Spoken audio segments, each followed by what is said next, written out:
자, 사회 부패 보도록 하겠습니다. 자, 사익을 위해, 개인의 이익을 위해 공직을 이용하는 위법행위입니다. 부패는 위법행위. 뭐, 뇌물, 청탁, 정경유착. 정경유착이라는 건 이제 정치인과 기업이 부도덕한 밀착관계를 가질 때 정치인과 경영인, 경제인, 기업인이 부도덕한 밀착관계를 가질 때 그걸 정경유착이라고 합니다. 자, 원인, 자, 도덕성 결여죠? 잘못된 관행, 자, 연고주의, 정실주의, 이 두 단어가 좀 자주 냅니다. 연고라는 건 학연, 지연, 혈연이고요. 정실도 같은 뜻으로 봐주시면 됩니다. 그 정, 그러니까 객관적인 실적보다는 정을, 학연, 지연, 혈연이라는 정을 통해서 개인의 그 인사를 뭐 더 승진시켜준다든가 그런 것들 정실주의라고 말합니다. 그다음에 처벌망이 좀 현찮을 때, 그럴 때 나타나고요. 잘 안 잡힌다는 뜻입니다.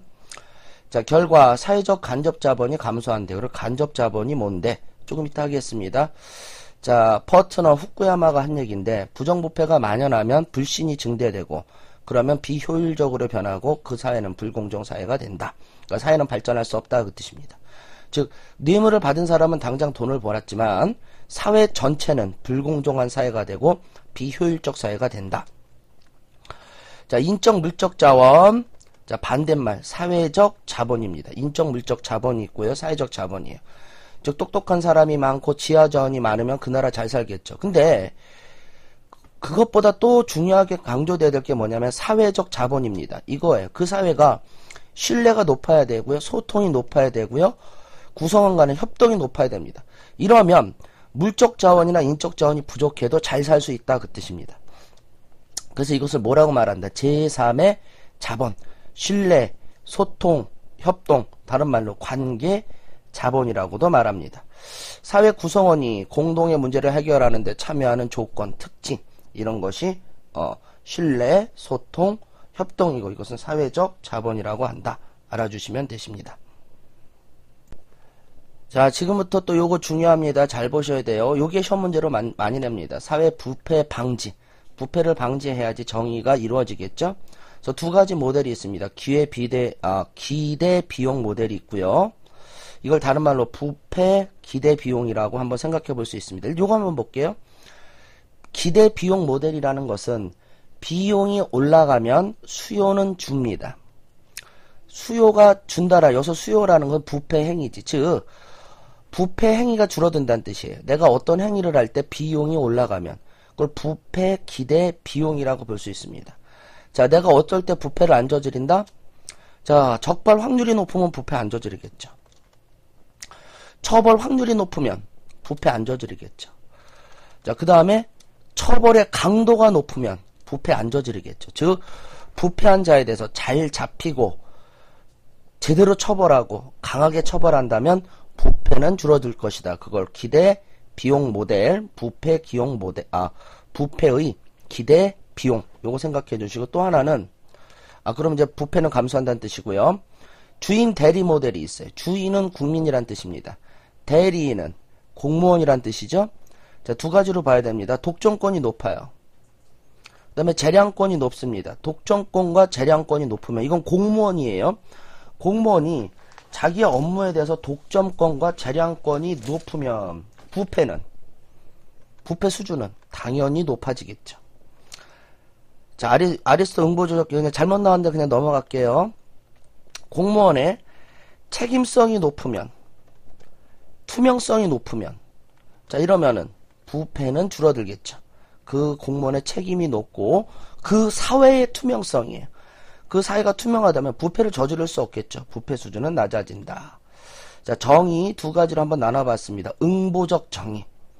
자, 아리스토텔레스 응보적 정의. 근데 분배적 정의도 얘기했는데, 그지? 응보적 정의 한번 생각해보자는 뜻이고요. 칸트의 응보적 정의도 있다. 자, 공정으로서의 정의라고 있는데요. 이것은 절차적 공정성을 말한 롤스가 있다. 어쨌든 정의로서 한번, 뭐가 정의냐? 자, 죄를 지은 사람에게 정당한 대가를 부과하는 그런 사회, 그것이 응보적 정의. 그 다음에 절차적 공정성을 강조하면서 공정으로서의 정의 얘기한 사람 롤스. 응보적 정의 아리스토텔레스 칸트. 이렇게 알아주시면 되십니다. 자, 그럼 이제 부패를 어떻게 해결할 것이냐. 자, 단어 뜻만 이해하면 일단 됩니다. 여기서 얘기하는 건. 근데 보기 주문에서 좀 자세히 나오니까 단어 뜻 정도는 잘 아셔야 돼요. 먼저 개인적 차원에서 의식적 차원, 개인적 차원 들어가고요. 제도적 차원 들어갑니다. 이건 사회, 윤리적 차원이고 니부어 생각하면 되겠죠. 먼저 의식. 반부패 의식을 가져야 돼요. 부패를 부정하는 거. 근데 이런 반부패 의식 정도는 소극적, 수동적 노력이고요. 자, 청렴의식이 필요합니다. 이걸 적극적, 능동적 노력이 필요하다. 자, 먼저 제도적 차원에서 청렴 계약 제도가 있습니다. 자, 공무원들이 내가 공직에 들어가면서 청렴하겠다라고 서약하는 제도. 자, 평가 제도가 있어요. 이제 민원인은 국민이죠. 공무원의 청렴도를 평가하는 제도. 그다음에 국제 투명성 기구가 있습니다. NGO는 비정부 기구고요. 그래서 그 사회가 얼마나 투명한지, 부정부패가 적은지 평가하는 국제 투명성 기구도 있고, 금융실명제 있고요. 국민권익위원회. 이제 국민들이 이제 뭔가 침해를 당했을 때 거기다가 이제 뭔가 얘기하는 곳이겠죠. 그 다음에 뭔가 부정부패가 있을 때 내부 고발자 프로그램. 이 고발자가 이제 그걸 고발했기 때문에 그 조직에서 왕따되지 않고 그 고발자를 보호하는 내부 고발자 프로그램도 둬야 된다. 21페이지 오른쪽 아래 보도록 하겠습니다. 자, 전통윤리에서 주는 어떤 부패에 대한 교훈. 먼저 청렴. 자, 이거 다른 말로 청빈이라고 합니다. 우리 전통사회에서 어떤 공직자들에게 필요했던 윤리적 태도가 청렴이죠. 자, 선품과 행실이 맑으며 탐욕이 없을 때. 그 다음에 반부패, 투명성, 공정성. 이럴 때 청렴. 자, 동그라미 그려봤습니다. 자, 이 안에 좀 부분집합이에요. 반부패의식, 이것은 무슨 태도? 소극적 태도입니다. 즉 우리가 반부패의식, 이건 부분집합에 해당되는 거고요. 반부패, 투명, 공정성 이런 걸 다 포함하는 모습으로 뭐를 생각하자? 청렴, 청빈을 생각하자. 이건 적극적 태도에 들어갑니다. 적극적 태도. 또 선비의 모습을 한번 봐도 되죠. 자, 청렴입니다. 청렴이라는 모습은 공직자의 모습이자 선비의 모습이고요. 적극적 의미입니다. 자, 반부패 무슨 의미였죠? 소극적 의미였죠. 부패에 대한. 그럼 부패에 대한 적극적 의미, 그러면 청렴이 들어간다. 자, 뭐 대립되는 거 넣어주고 반부패. 이것은 소극적 의미. 필요한 태도, 자주 나왔던 거 다시 복습하는 겁니다. 견리사의 의주리종.